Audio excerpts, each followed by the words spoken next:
আসসালামু আলাইকুম ওয়া রাহমাতুল্লাহি ওয়া বারাকাতুহু। ইন্নাল হামদালিল্লাহ ওয়াসসালাতু ওয়াসসালামু আলা রাসূলিল্লাহি সাল্লাল্লাহু আলাইহি ওয়াসাল্লাম। আম্মা বাদ, ফাউযু বিল্লাহি মিনাশ শাইতানির রাজীম। বিসমিল্লাহির রহমানির রহিম। লা ইয়ানালাল্লাহা লুহুমুহা ওয়ালা দিমাউহা ওয়ালাকিন ইয়ানালুহুত তাকওয়া মিনকুম। সাদাকাল্লাহু সুবহানাহু ওয়া তাআলা। সুপ্রিয় দর্শক শ্রোতা, দেশের এবং বিদেশের, দূরের কাছের যে যেখান থেকে আমার এই ভিডিওটি দেখছেন এবং আগামীতে দেখবেন, আপনাদের সবাইকে প্রেম, প্রীতি, ভালোবাসা, অভিনন্দন এবং হার্দিক অভিনন্দন জানাচ্ছি। সুপ্রিয় দর্শক শ্রোতা, আগামীকাল ঈদুল আজহা, ঈদের দিন। আপনাদের সবাইকে অগ্রিম ঈদের শুভেচ্ছা এবং ভালোবাসা জানাচ্ছি। আগামীকাল আমাদের ঈদের দিন। ঈদ হলো আমাদের খুশি। নবী সাল্লাল্লাহু আলাইহি ওয়াসাল্লাম বলেন, ইন্না লিকুল্লি কওমিন ঈদ ওয়া হাযা ঈদুনা। তিনি বলেন যে প্রত্যেকটি জাতির বা প্রত্যেকটি কওমের একটি আলাদা খুশি আছে, আনন্দের দিন আছে। আর আমার কওমের, আমার জাতির খুশির দিন হলো ঈদের দিন। তো আলহামদুলিল্লাহ, আগামীকাল আমাদের ঈদ হতে চলেছে। আমরা ঈদের খুশি মানাতে চলেছি। আগামীকাল আমাদেরকে কোরবানি করতে হবে। আর যে কোরবানিটা আমরা করতে চলেছি বা আগামীকাল আমরা করব, এই কোরবানির রক্ত, কোরবানির মাংস কিছুই আল্লাহ পাকের কাছে পৌঁছাবে না। পবিত্র কোরআনে আল্লাহ পাক বলেন, লা ইয়ানালাল্লাহা লুহুমুহা ওয়ালা দিমাউহা ওয়ালাকিন ইয়ানালুহুত তাকওয়া মিনকুম। আল্লাহ পাক পবিত্র কোরআনের সূরাতুল হজ্জের 37 নম্বর আয়াতে আল্লাহ পাক জানাচ্ছেন যে তোমরা যে কুরবানি করো, এই কুরবানির রক্ত, কুরবানির মাংস কিছুই আল্লাহ পাকের কাছে পৌঁছাবে না। আল্লাহ পাক কিছুই দেখতে চান না। আল্লাহ পাক দেখতে চান মানুষের মনটাকে, মানুষের কল্পটাকে, মানুষের অন্তরটাকে আল্লাহ তাবারক ওয়া তাআলা পরীক্ষা করতে চান।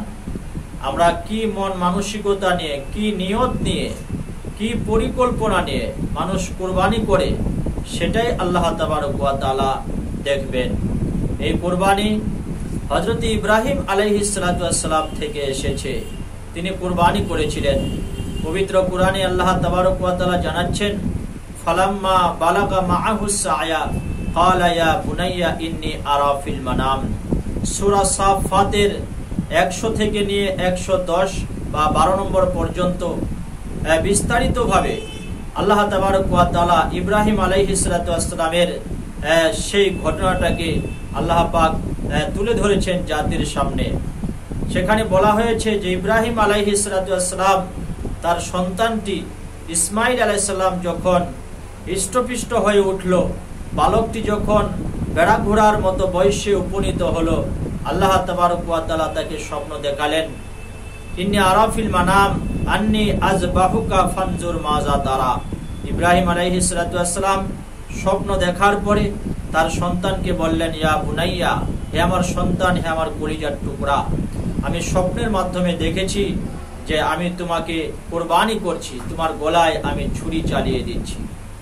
ফানজুর মাজা তারা, এখন তুমি চিন্তা ভাবনা করো, তুমি সিদ্ধান্ত দাও, তোমার রায় কি, তোমার পরামর্শটা কি, তুমি আমাকে বলো। নবীর ছেলে, সেও তো একজন নবী, বাপ যেমন বেটাও তেমন। বেটা বলে ফেললো, ইয়া আবাতি ফাল মা তুমারু সাতাজিদুনি ইনশাআল্লাহু মিনাস সাবিরিন।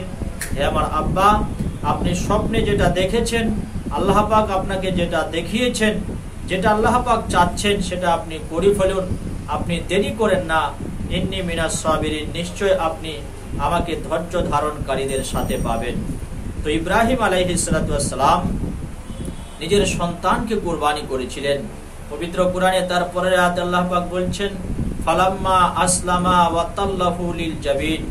ওরা যখন কুরবানি করার মনস্থির করে ফেলল, ওরা যখন পরিকল্পনা নিল, একে অপরকে যখন প্রস্তুতি নিয়ে ফেলল এবং সন্তানকে মাটিতে শুয়ে ফেলল এবং তারপরে কুরবানি করা হলো।